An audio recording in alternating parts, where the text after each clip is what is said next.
Hello everybody, it's Claire back with another art journal video and a project for Artstacks. I am so excited about my release with Artstacks.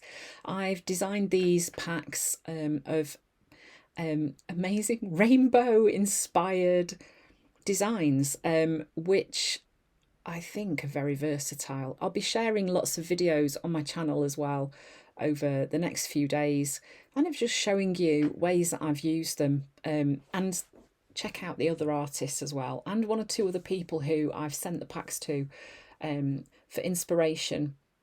I'm sure they'll be sharing on social media. So I'm using these silhouettes on the different rainbow colour backgrounds, and I decided that I wanted to make like a waterfall set of pages.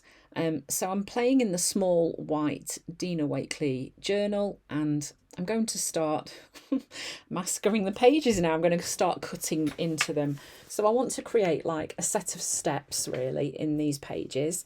These are known as waterfall pages too.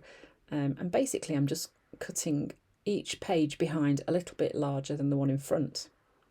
And then I'm going to layer the silhouette pictures onto those cutout pieces. As you know, I do love doing cutout pages. This is a really simple one. So you can kind of get the idea here that they're going to slot in like that and gradually step out. So I was just checking whether I needed to go with any more pages or not. This is some of the tissue paper that you get in the pack as well. You get one sheet of that and it's got two designs on it. The tissue paper from Artstacks is beautiful. It's really delicate. You don't need a lot of effort to glue it in place. It sticks down really nicely, kind of melts into your page. So yeah, it's nice quality. I know Heather's tried really hard to get a really good quality tissue paper, and this one is fabulous. So I'm adding some of that onto my journal pages, just in a few places, just to keep that cohesive theme going across the pages in this waterfall set. I'm using gel medium just to stick those in. Now I'm playing with the Paul Rubens watercolours and decided I would create like a rainbow that went across all the pages. So I kind of made this trickier for myself than it really needed to be. Sometimes when I start projects like this, I have like an idea in my head, and then it's not until I start that I think, oh yeah, okay, so that's more complicated than I kind of thought. And here you can see I'm having to go underneath each page so that the rainbow makes sense. Of course, I didn't really think about that, but that's okay. So I continued the process, adding all the rainbow colours in and allowing the colours to bleed if they wanted to into one another. I don't mind that. It's kind of that nice thing about watercolours, is that sort of wishy-washy effect that you can get where the colours interact with each other. I'm giving them a bit of a dry so that they don't print onto the pages that are sitting on top of them, and just continued this process till I'd got to the end of my rainbow colours.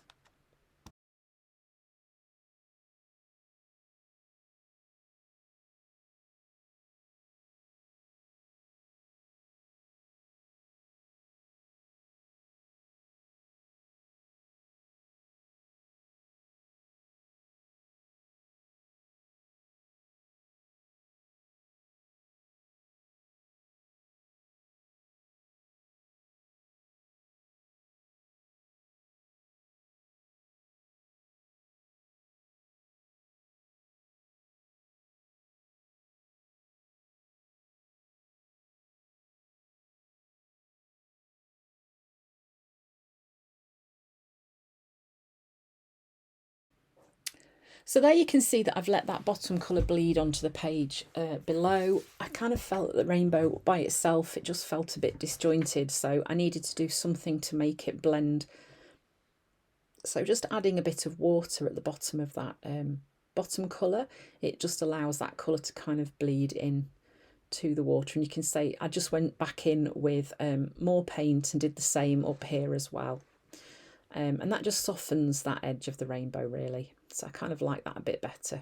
And the great thing about watercolours, as a lot of you will know, is that you can go in and kind of mop up areas where there's a bit too much or it's puddling, and you can just lift it out using a piece of kitchen paper or a cloth. It's a really nice versatile medium, and starting with this as well means that I can then go in and add more things over the top of it too. You could also do this with acrylic paint, of course. You could water it down and create that watercolour effect really easily. But I was sent these watercolours by the team at Paul Rubens to have a play with, and I really did like them. They are a lovely quality. So if you're looking for some, I can wholeheartedly recommend these. You know, they're not overly expensive, but they are a really, really nice quality.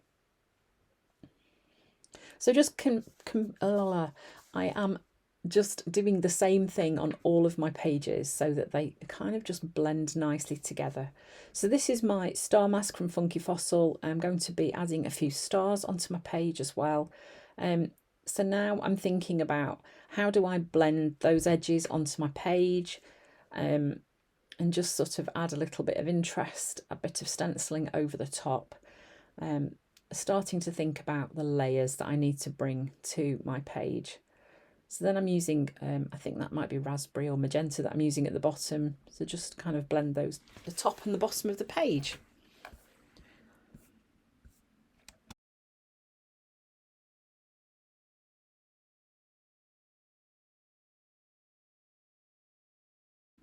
So you can see here that I've done that on all the pages, and then I'm just using the Tim Holtz Tiny Attacher and stapling these where they need to go. I'm starting at the top and the bottom, just so that I can then make sure that I get them in the right order. So those of you that are watching carefully will notice that the orange and yellow in the wrong order, and I didn't realise until after I'd finished. It was actually one of my children that went, "Mum, what are you doing? You've got those in the wrong order." I don't know. I was so intent on getting them stapled in, I didn't even notice. So now, bizarrely, I'm going in and removing more of the page. Now, quite often I'll do this and kind of edit as I go along. It didn't really need all the top of all of those pages there, and I think this creates really interesting, kind of just an interesting way for the pages to work. And then just making sure that it's all going to stay in place, nicely attached. Yeah, so time for some dots. This is my Dots and Dashes stencil from Funky Fossil as well. Bringing a bit more white onto those rainbows just to push them into the background a little bit, because I want the figures to be the star of the show, really. And by adding these dots, it just pushes that background away and just makes those figures stand out a bit more. And also, of course, I just love layering with stencils. I've also got some paint left on my blending tool, so I'm just going and kind of smooshing it around the edges just to tone those down a little bit, push those back, and I'm really liking that effect. It's starting to come together. So then in the pack as well, there are lots of other pieces of cardstock with different designs on. I've grabbed these little black and white hearts. So I went with black and white here because I felt it was a lovely contrast with the bright colours that were on the pages already. And these were going to just be a lovely feature to add alongside all those bold colours. So then they're just going to get stapled on as well. Obviously, if you're not into staples in your journal, you can glue them, of course. I just seem more and more to be using my stapler when it comes to adding things into my journal. I'm channeling a bit of Dina Wakley, I think. I'm obviously very easily influenced. Yeah, so popping those one on each page, just so again that it kind of flows and it's nice and cohesive. And then on the back page, I'm using one of the other sheets that's got these really cool rainbow flashes with words on. And I'm just going to cut those up and stick them directly onto that back page, just to finish off my journal page. So I am selling these packs on my website. That's artjournallove.com. And I will ship anywhere. I would say if you're in Australia, you're probably better off getting them direct from Artstacks. But yeah, I will be selling them on my website. And I think they are really, really versatile. There are so many things that you could do with them. And I think you could even use them for card making too, if you wanted to, if that's your jam. So those are going to be stuck in place just using a bit of PVA glue. And then that's kind of this page pretty much finished. Oh no, I lie. I've added a flash of black underneath them. So the reason for that is just to make them stand out a little bit. I didn't want them to get too lost on the background. But by doing that, that just pulls them forward a little bit and pushes that background away a bit more.